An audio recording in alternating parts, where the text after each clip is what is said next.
Guess what? Nagbabalik ang favorite yung season. Hindi summer, kundi pasukan. Pasukan! Yes, Besh! Alarm clock is back, bound is back, and of course, School Crush is back! Pero ang tanong, ready na ba talaga ang lahat? ngayong araw, kami ang yung first day Chika Buddies. Hello, Clarenians! It's me, your Crisay de los Santos Montes. And I am Samantha Jun A. Manzano. At welcome to Pag-abi-abi 2025!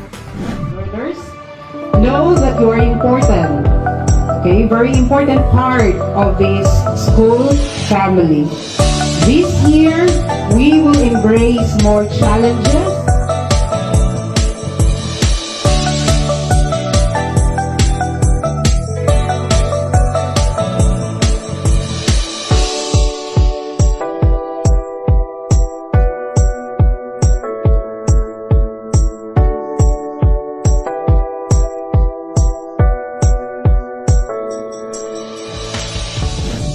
Dahil first day of school ngayon, kami ay ikot sa buong campus para magtanong ng mga alternate back-to-school questions. Kaya samahan niyo kami with full time of energy, good vibes at kunting kakulitan lang.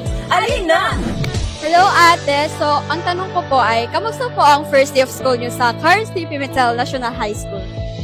Okay na sa'yo na anse, medyo cold ba, pero okay na kan kay mag-anod kami kay yaon last isap namon nga kuan nga di yaon being high school. So, good afternoon. So, as a freshman of being a senior high school student, how's your experience sa ating first day of school?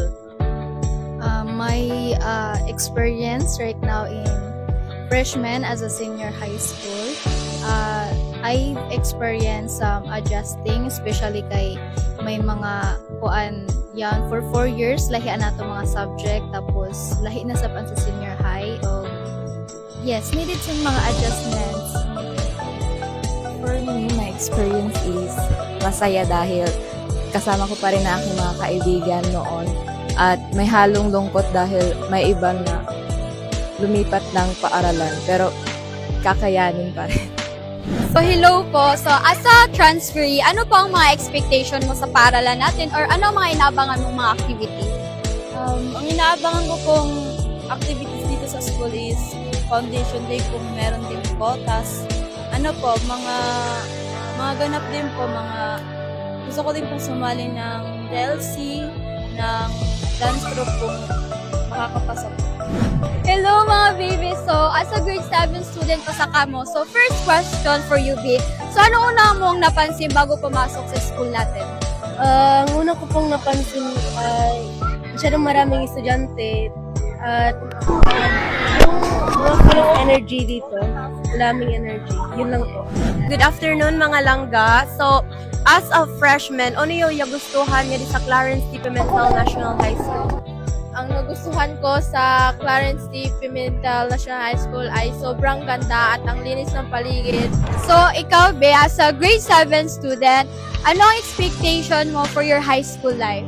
Expectation for my high school life because high school is much harder than elementary. I hope I'll get smarter.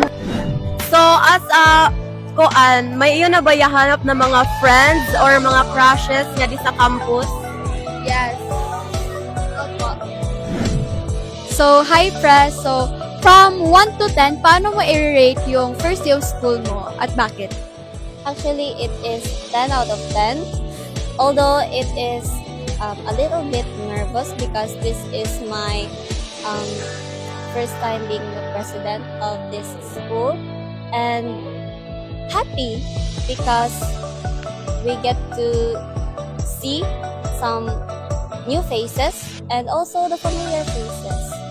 And since this is also our last year na, which is grade 12 na tayo, so we should really cherish our moments or journey experience here. SSLG president, so ano ang mga expectation mo throughout this school year? So, since we are the SSLG, so expectations ko talaga is we should like make some policies to be implemented here in our school for also the for the betterment of the student, the school community as well, and also I expect that all of these policies will be implemented successfully with the support of our school principal as well to our faculty and staffs. And we will make sure that this school year will be fun, memorable, and amazing. Challenging and a bit struggling to most of the students, especially to the grade 7, the first time here in our school. So my message for them is to just enjoy the moment. Just enjoy the learning because you only have a year to stay within your grade level. So isa na ka to ikaw mag-grade 7, isa na ka to ikaw mag-grade 8. So my message for you is to just enjoy and study well. Prioritize your mental health. Basta just be happy and do your studies well. So, ano po ang iyong maipagmamalaki sa ating paaralan na gusto niyong ipabahagi sa ating mga minamahal na Clarenians? Okay, so there are a lot of things that we can be proud of. Clarence Pimentel National High School, number 1, of course, yung ating mga teachers.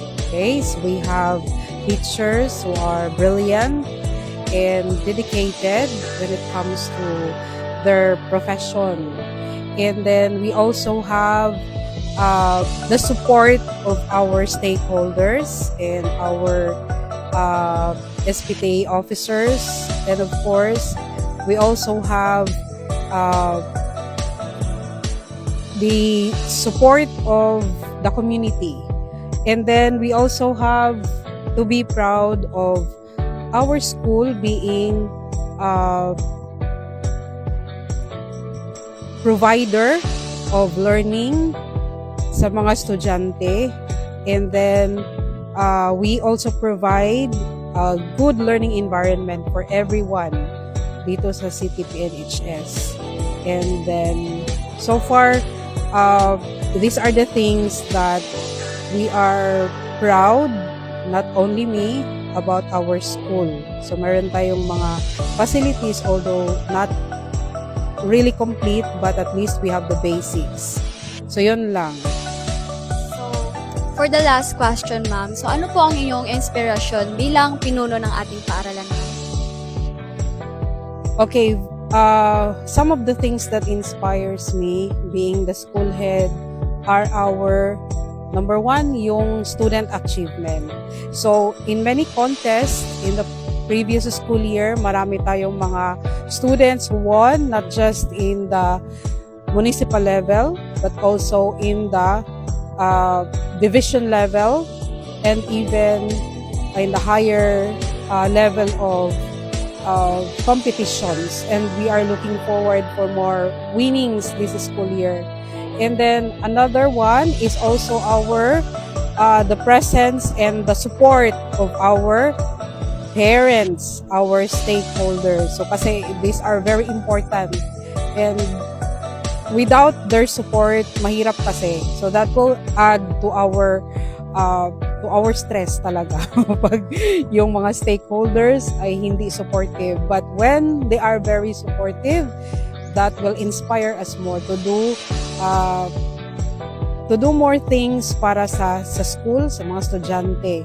And then, of course, another thing that inspires me are yung mga teachers. Yung mga teachers na very dedicated, yung mga teachers who are very open when it comes to things that will improve the students academically. So they are very they are very hardworking teachers. Aside from, of course, they are intelligent and mababait sila. So all of this inspires me every day, and I hope na there are other things that will also add to those that I have mentioned.